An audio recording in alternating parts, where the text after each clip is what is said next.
few weeks ago, we looked at the tabernacle. Now, just to inform us about what the tabernacle was, it was a mobile shrine. It was a mobile temple that the Jewish people carried with them in the wilderness. I mean, it was 15 feet wide and 45 feet long, so very small. There was a courtyard around it. The whole area was about the size of 4 tennis courts, about 10,000 square feet. But that little tabernacle, just 675 square feet, was there in the middle of that courtyard area. And you remember, if you know anything about the tabernacle and later the temple, you had the courtyard area, and then inside the structure itself, you had the holy place, where there was a golden lampstand.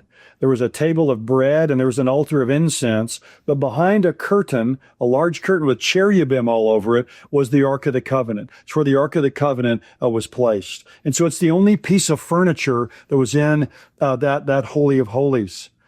And the tabernacle and later the temple were designed by God. God was the architect of these, and they're based on the heavenly sanctuary. So there's a sanctuary in heaven, and what's on earth was kind of patterned after the heavenly sanctuary. Because Hebrews 8 verse 5 says that what was on earth was a copy or a shadow of the heavenly things. And one of the things about the tabernacle and later the temple is that they have within them what I call the echoes of Eden.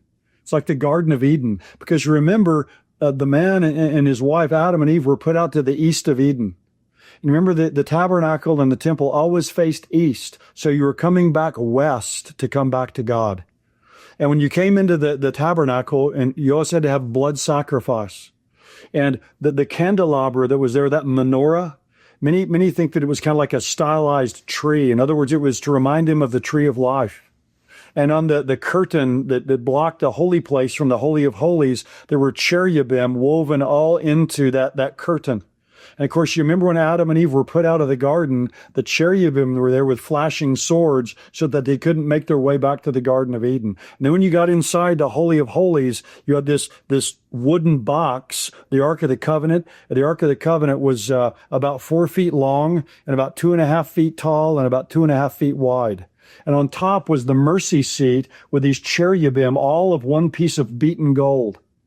And of course, again, you have these cherubim, which harks back to the Garden of Eden. So all of this was to picture the people coming back to God, coming back in to relationship with God. But the only piece of furniture in the Holy of Holies was the Ark of the Covenant.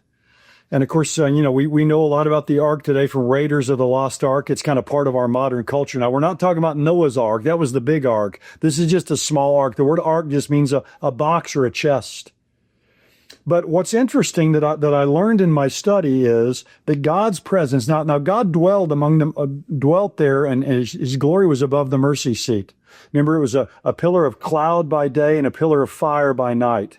But God's presence, the Bible tells us, was enthroned there above the mercy seat. That's where God would come and meet with humanity. It was the meeting place between sinful humans and God. The high priest could go in once a year. But that mercy seat there on the ark was the throne of God. Psalm 37:16 says, Lord Almighty, the God of Israel, enthroned between the cherubim. You alone are God over all the kingdoms of the earth. You've made heaven and earth. Psalm 80 verse 1 says, you sit enthroned between the cherubim. Psalm 99 verse 1 says, the Lord reigns, let the nations tremble. He sits enthroned between the cherubim, let the earth shake. So that Ark of the Covenant in the tabernacle and later in Solomon's temple was the place where the glory of God dwelled. It was the throne of God on the earth. Now, when you get to the second Jewish temple, the one built by Zerubbabel, later embellished by Herod, that temple, the Ark of the Covenant was never there. The Ark of the Covenant disappears after the Babylonian captivity. And we don't know where it is. Some people think it was destroyed. Some have believed it was down in Ethiopia. I'm almost certain that theory is not true. Some believe it was taken to heaven because in Revelation chapter 11, John sees the Ark of the Covenant in heaven. But I think that's not the ark that was on earth. That's the original in heaven. The one on earth is the pattern built out, is the copy built from that pattern. So I think if the Ark of the Covenant does exist today, it's probably down underneath the Temple Mount in some hidden chamber. So many rabbis believe that when the Babylonians were coming, they took the Ark of the Covenant and they hid it in a secret chamber down under the Temple Mount. And many believe it may be brought out someday when that third Jewish temple is constructed.